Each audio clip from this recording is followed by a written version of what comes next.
tidak mengenai ini. eh, Insya Allah saya akan menyampaikan mengenai kurikulum Merdeka. Namun di dalamnya ada sub-sub yang harus dibahas, seperti analisis karakteristik satuan pendidikan, visi misi tujuan dan lain sebagainya.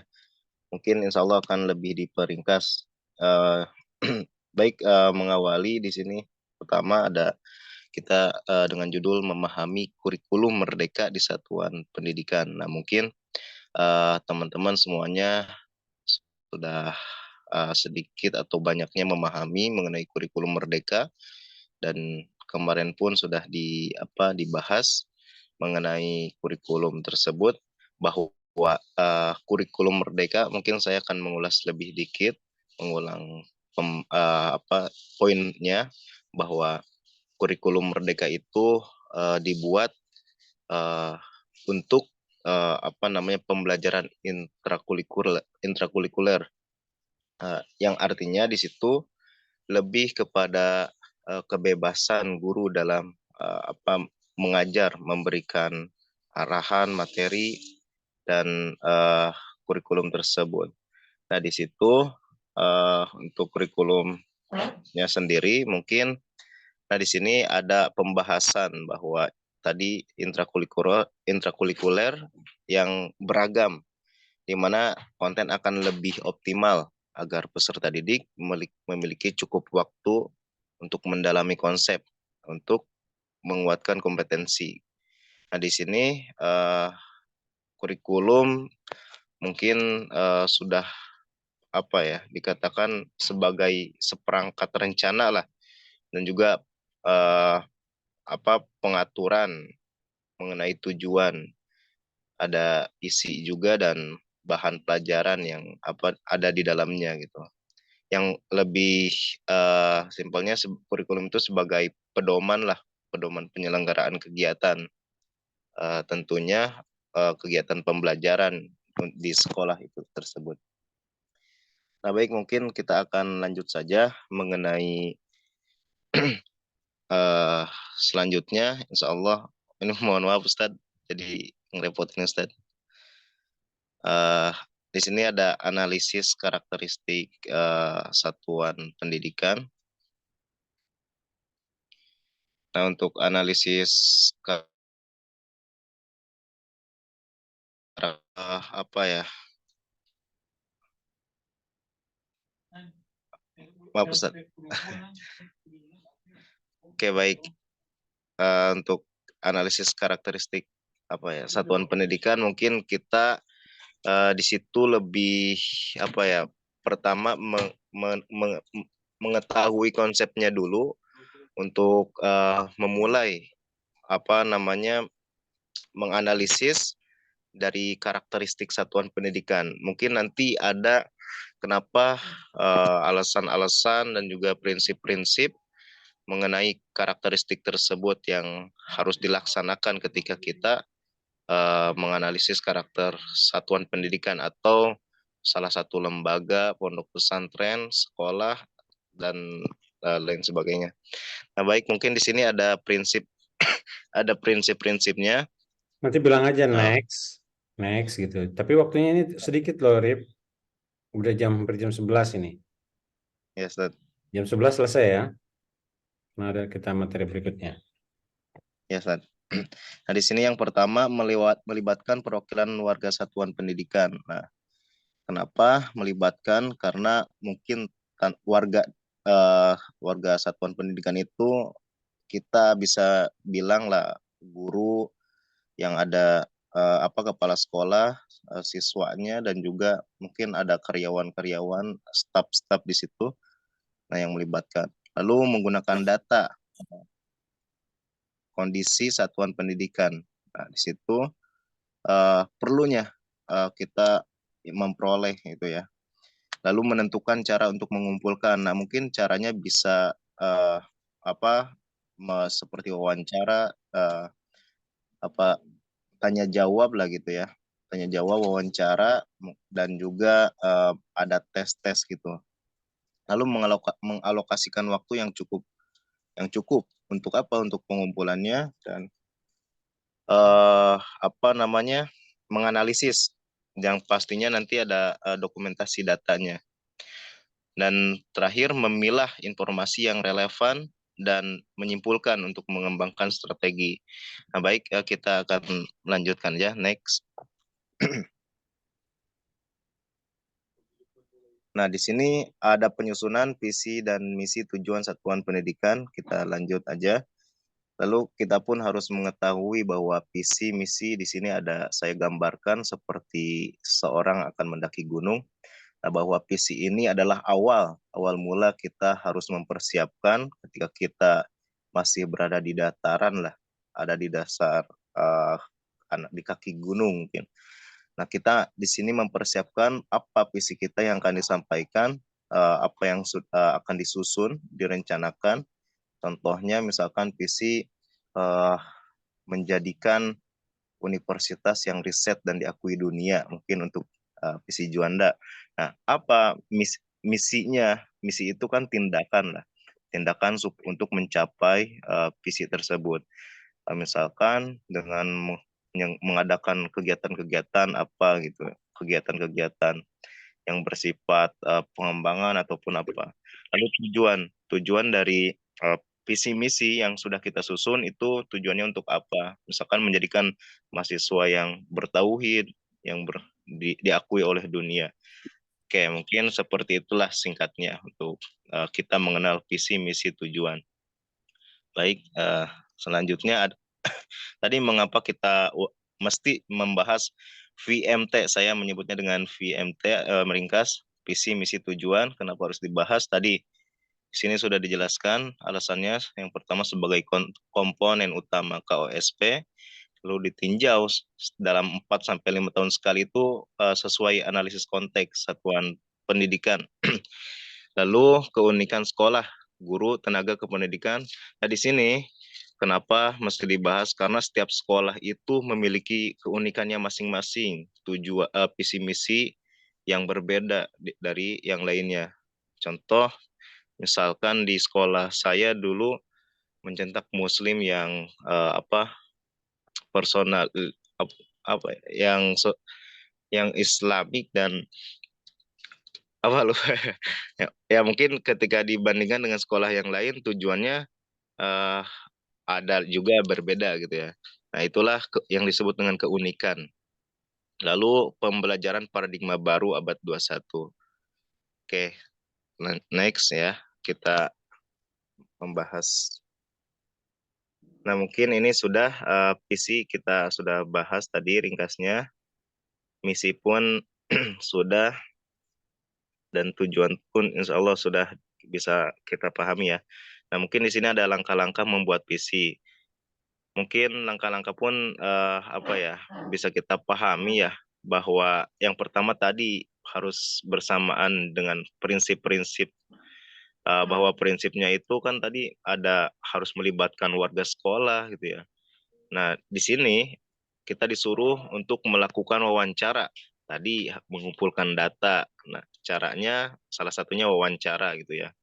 Bersama siapa? Peserta didik, staf atau guru dan orang tua untuk mendapatkan informasi sebagai bahan diskusi. Lalu dari jawaban mereka kita harus kaitkan, punya benang merah tersendiri lah. Lalu letakkan jawaban-jawaban ketiga kelompok sehingga semuanya terlihat. Nah, telisik persamaan dan perbedaannya. Dan setelah itu kita lewati, kumpulkan sebanyak mungkin persamaannya. Lalu presentasikan harapan apa ketika bersama warga satuan pendidikan atau pada sekolah tersebut lah. Lalu kita bahas juga mengenai perbedaannya dan kaitkan dengan persamaan yang sudah kita temukan.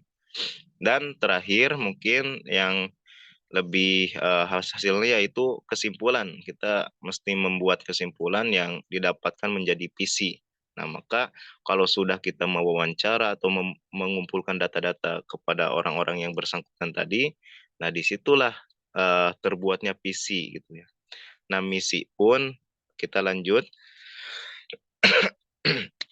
Nah, untuk misi mungkin tadi contoh untuk lebih apa ya, yang konkret lah gitu ya, supaya bisa terlaksana visinya itu menjadi satuan pendidikan yang menginspirasi perubahan misalkan.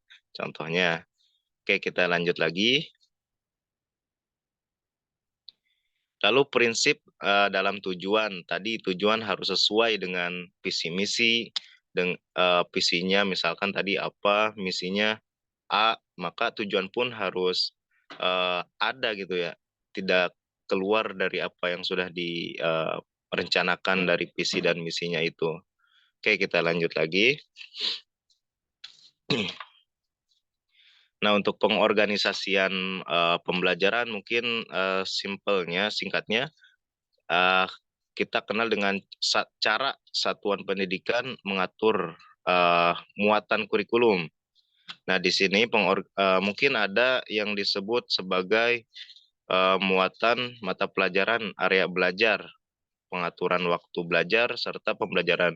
Kita misalkan dalam sekolah, dalam 1 minggu sudah menyusun mata pelajaran, sudah menyusun hari-hari dan mata pelajarannya. Misal Senin 2 atau 3 pelajaran dan seterusnya gitu. Jadi di antara setelah disusun dan dibuat jadwalnya itu, nah maka itulah yang disebut dengan mungkin organisasi pembelajaran itu.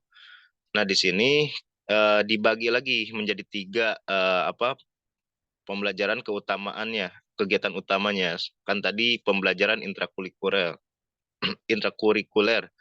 Lalu proyek penguatan profil. Nah, di sini dimasukkan juga dari kurikulum Merdeka itu ada penguatan profil Pancasila, profil pelajar Pancasila.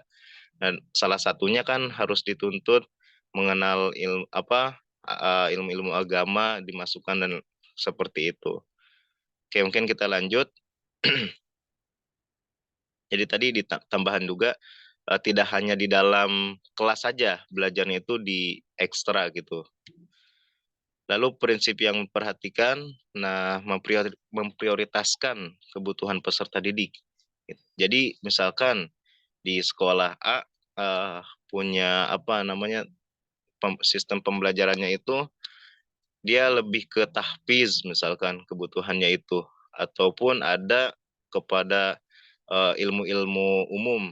Nah, maka sesuai apa Jam yang sudah 11, Rip. Oh iya, baik mungkin kita Lanjut aja ya. udah Ustaz. Baik, mungkin hanya itu yang dapat saya sampaikan. Dan insya Allah mungkin apa yang belum tersampaikan bisa teman-teman pahami mengenai mungkin sedikitnya melihat PPT yang sudah saya buat, dan banyaknya mungkin teman-teman bisa belajar di luar kelas ini. Baik, kesimpulannya dengan adanya kurikulum Merdeka diharapkan mampu mengembangkan kompetensi para peserta didik yang menjadi unggul tersendiri, di mana kurikulum ini lebih menekankan tadi kepada kebebasan peserta didik, juga memudahkan guru dalam memberikan pelajaran kepada peserta didik. Oke, baik, mungkin hanya ini yang dapat saya sampaikan. Mohon maaf atas segala kekurangan. Terima kasih atas segala perhatiannya. Wallahu yaqulul haq wa huwa yahdis sabil. Wassalamualaikum warahmatullahi wabarakatuh. Waalaikumsalam. Waalaikumsalam warahmatullahi wabarakatuh. Baik. Dini Audia ya? Di sini ya? Din? Audia Rizky. Oh, Audia Rizky. Aulia. Audia. Audia. Audia Ustadz. Mana manusianya? Udah ditelepon tapi gak nyambung Ustadz. Nyambung tapi nggak ngangkat. Iya. Ngangkat tapi nggak ngomong. Atau pulsanya udah habis. Udah HP-nya tahu hilang.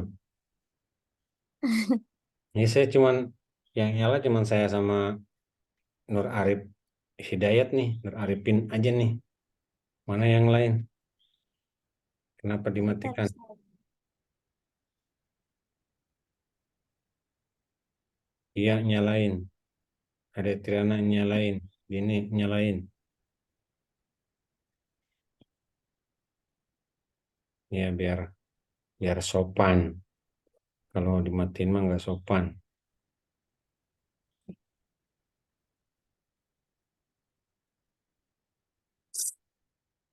Nah, Detriana, Fahmi baru masuk, Mara Irfan juga baru masuk. Oh, Fahmi dari tadi ya? Irfan Pani baru masuk ya? Tiar nyalain. Dah. Mana yang mana sama Fahmi? Belum nyala tuh. Masih puasa Fahmi? Masih Ustaz. Ah, kenapa nih nggak bisa dinyalain? Lagi di KRL, persiapan mudik. Loh, Irfan yang mudik kok kita yang jadi tersangka nih. Oke, baik. Sebetulnya apa sih kurikulum Merdeka itu? Apa bedanya dengan kurikulum 16 dan apa bedanya dengan kurikulum 2013? Kurikulum 2013, kurikulum 2016, dan kurikulum Merdeka. Apa itu perbedaannya?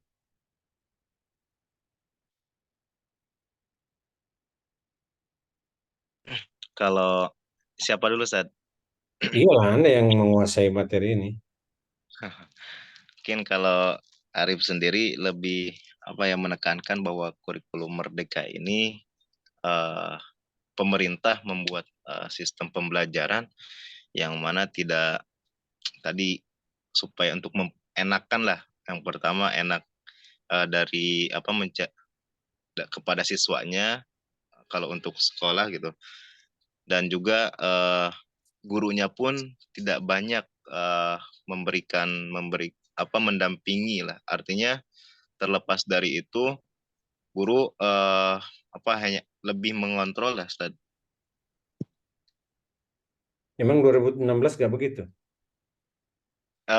Mungkin perbedaannya ditinjau dari apa ya?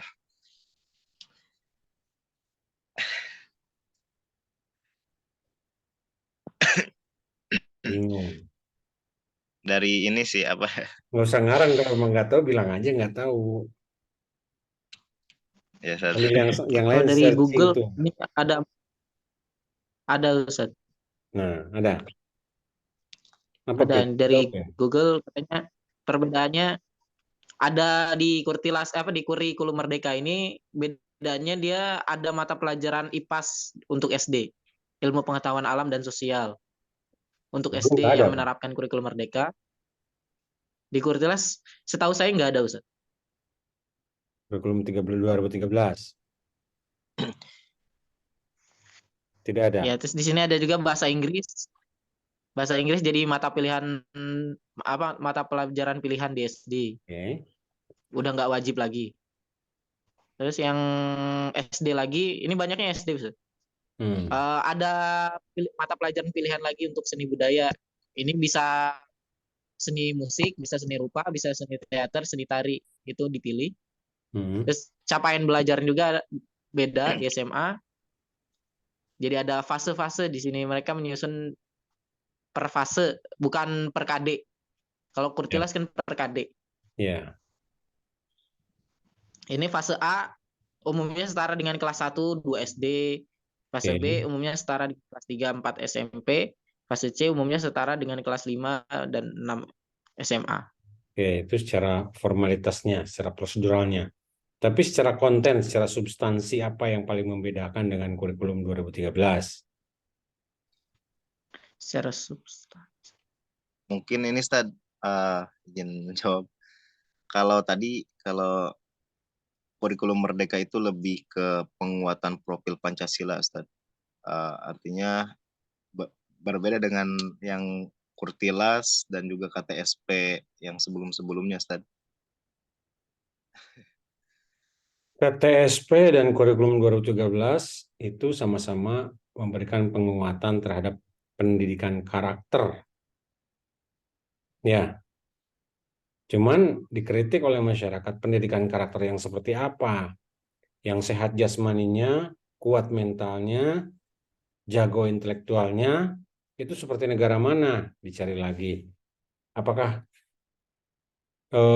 kita ingin membentuk seperti orang komunis Cina? Karena Cina secara intelektual jago, secara karakter mantap, secara fisik mereka kuat, secara mentalitas baja, tapi banyak yang penipu.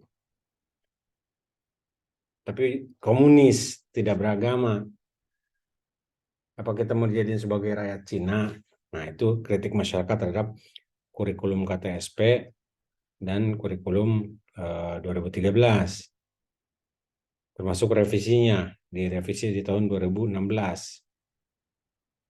Ya, maka muncullah kurikulum 2019 atau kurikulum Merdeka yang sudah diprakarsai sejak 2014 sih, 2016 itu udah mulai diperkenalkan dengan sekolah merdeka atau kampus merdeka, merdeka belajar. Itu yang paling menonjol itu di mananya? Kira-kira di mananya yang paling substansi? Kalau Anda baca tentang perkembangan kurikulum pasti tahu itu. Dari jam pelajarannya, Sad? Enggak. Jam pelajaran, konten, mata kuliah, mata pelajaran, kemudian visi, misi, tujuan, metode, itu semuanya formal, bukan substansi. Tidak ada perubahan yang secara krusial. Tidak ada perubahan secara radikal. Ya, radikal itu mendasar dan penting, itu radikal intinya.